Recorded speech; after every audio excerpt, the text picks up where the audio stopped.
রাত তখন 12টা। একটা খটখট শব্দে সীমার ঘুমটা ভেঙে যায়, আর তখন বাইরে বেরিয়ে দেখে ওর মা বিকৃত মুখ নিয়ে দাঁড়িয়ে। সেই রাতে সীমার আর ঘুম হয়নি। পরের দিন সকালে সে ব্যাগপত্র গুছিয়ে মাকে কিছু না বলেই হোস্টেলে চলে যায়। এত সব ঝামেলার পর সেই দিনই সন্ধেবেলায় সীমার দিদি বাড়িতে আসে। ও দূরে থাকে চাকরির সূত্রে।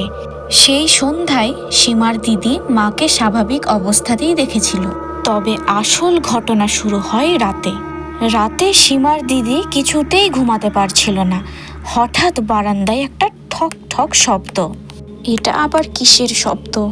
দিদি উঠে বারান্দায় গিয়ে দেখে ওর মা বারান্দায় দাঁড়িয়ে আছে। কি হয়েছে মা? আর সেই ভয়ঙ্কর মুখ। ওরা এসেছে, আমি ওদের আটকাচ্ছি। সীমার দিদির তো অবস্থা পুরো খারাপ। সে ভয়ে দরজা বন্ধ করে দেয়। পরদিন সকালে দিদি সীমাকে ফোন করে, এই তুই বাড়ি আয় যত তাড়াতাড়ি সম্ভব, মায়ের কিছু একটা হয়েছে। আমি তোকে এই বিষয়ে কিছু বলিনি, আমি ভয় পেয়ে পালিয়ে গিয়েছিলাম। ভয় পেলে হবে না সীমা, মাকে আমাদের প্রয়োজন। তারপর দিদির কথা মতো সীমা বাড়ি চলে আসে। মনে আছে দিদার পুরনো নিয়মগুলো? সন্ধ্যার আগে দরজা বন্ধ করা, লবণ ছড়ানো আর প্রদীপ জ্বালানো। এগুলো বাড়িটাকে রক্ষা করত। তুই সেই নিয়মগুলো ভেঙেছিলি, তাই ওরা ঢুকেছে। তাহলে আমরা আবার সব শুরু করব।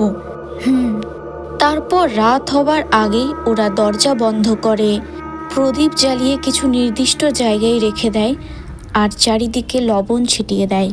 তারপর দেখা যায় ওদের মা ধীরে ধীরে স্বাভাবিক হয়ে আসছে। তার চোখের কালো ভাব মিলিয়ে যাচ্ছে, আর সেই সাথে বারান্দায় যে কান্নার আর চিৎকারের আওয়াজগুলো আসছিল সেগুলোও মিলিয়ে যাচ্ছে।